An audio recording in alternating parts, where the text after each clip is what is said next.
El sonido de la letra I en inglés, número 9, generalmente diría que casi todas, pero siempre hay excepciones.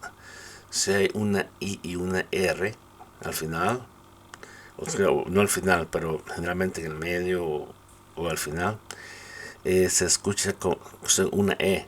No se dice beer, se dice bird, third, thirsty, skirt, shirt, dirty, flirt, birthday, birth, girl, girlfriend, first, circle, sir, confirm, firm, virgin, circuit, circuit.